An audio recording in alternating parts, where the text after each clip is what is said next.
global happenings today. We communicate, we analyze global news.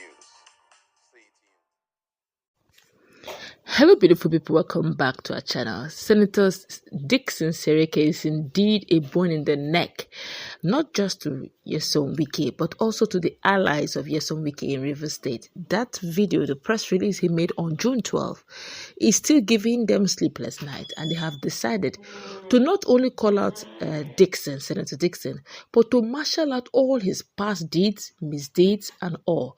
Meanwhile, I'm going to allow you to watch this video and hear all they said concerning him. Of course, you will be the judge if the Senator Dixon is on the right, on pathway, on the right side of posterity and truth, or if he's just the politician that he is.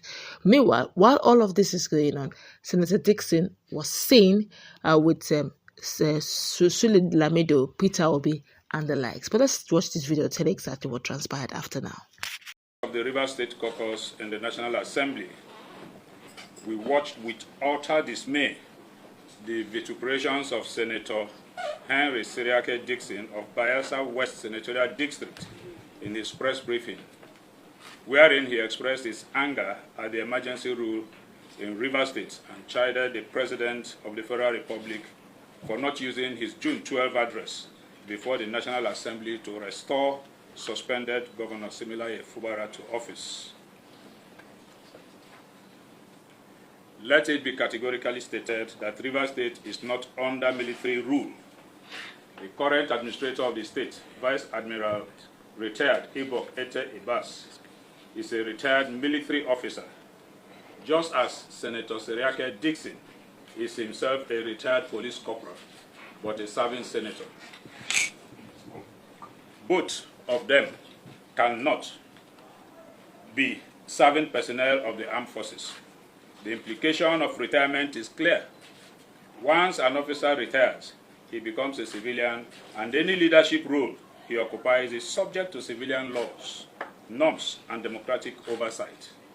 To label the current administration as military rule is therefore misleading and intellectually disingenuous. The declaration of a state of emergency in Rivers State was a necessary constitutional intervention aimed at preserving peace, protecting lives, and restoring institutional order. The decision was not taken lightly.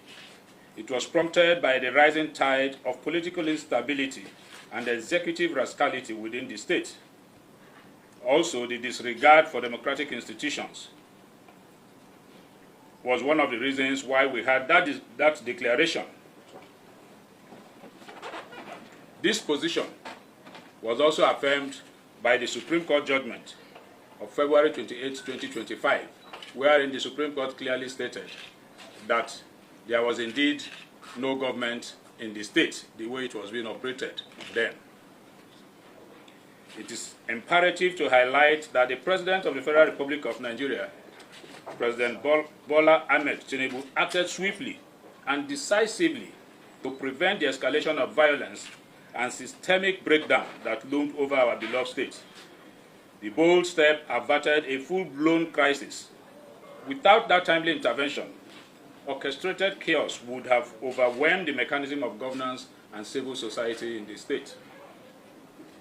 The state of emergency declared in Rivers State is not a breach of the Constitution. Rather, it is a legitimate tool provided in Section 305 of our Constitution to restore sanity when democratic structures are under serious threat. It is in fact only recently the suspended governor himself, Governor Similaye Fubara, publicly thanked Mr. President for saving the day when he declared the state of emergency in Rivers State. Therefore, Senator Seriake Dixon, the retired police corporal, cannot cry more than the bereaved.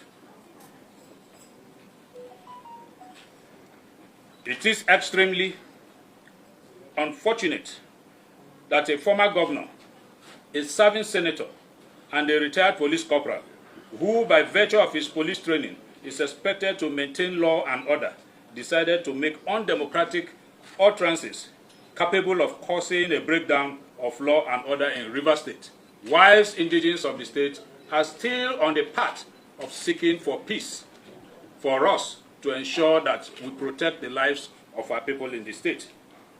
It is on record that Senator Dixon, in one of his numerous visits to the suspended governor, promoted ethnic bigotry and biases that misled the governor and ultimately led to his suspension. Senator Dixon is at it again. Recall, too, that the retired Corporal Dixon, as a serving governor of Bayelsa State, desecrated the judiciary when he led thugs and armed men to disperse and disrupt proceedings of a federal high court.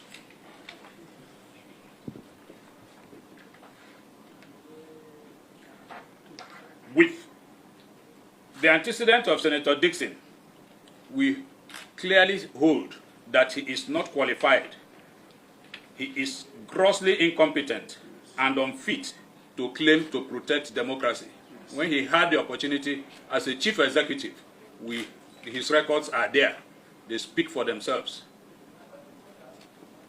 Consequently, the caucus cautions Senator Seriake Dixon, the Rivers State caucus, unequivocally and clearly sends a clear caution and warning to Senator Seriake Dixon to stay clear from inciting Rivers people into any form of violence or attempting to cause any breakdown of law and order in our state. He is from Bayelsa State.